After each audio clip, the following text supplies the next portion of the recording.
రాసింది ఓటర్ అందుకు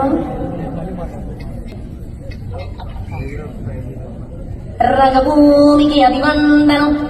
రసిక మహాజనమందరికి సుస్వాగతం సమయం ఏడైంది సాయంత్రం వేడైంది చల్లగాలి సెక్కిలికి తలుపెడతాంది ఆ పక్క మంచం మీద మా దాసు బావ ఈ పక్క కుర్సీలో కత్తిలాంటి కుర్రాడు ఆసీనమైన మా రమోల డాన్సింగ్ పార్టీ వారి అభినయ రచ్చలేపితే పోలా ఓ రమోలా ఈ పిల్లకు కూడా చీర కడితే పోలా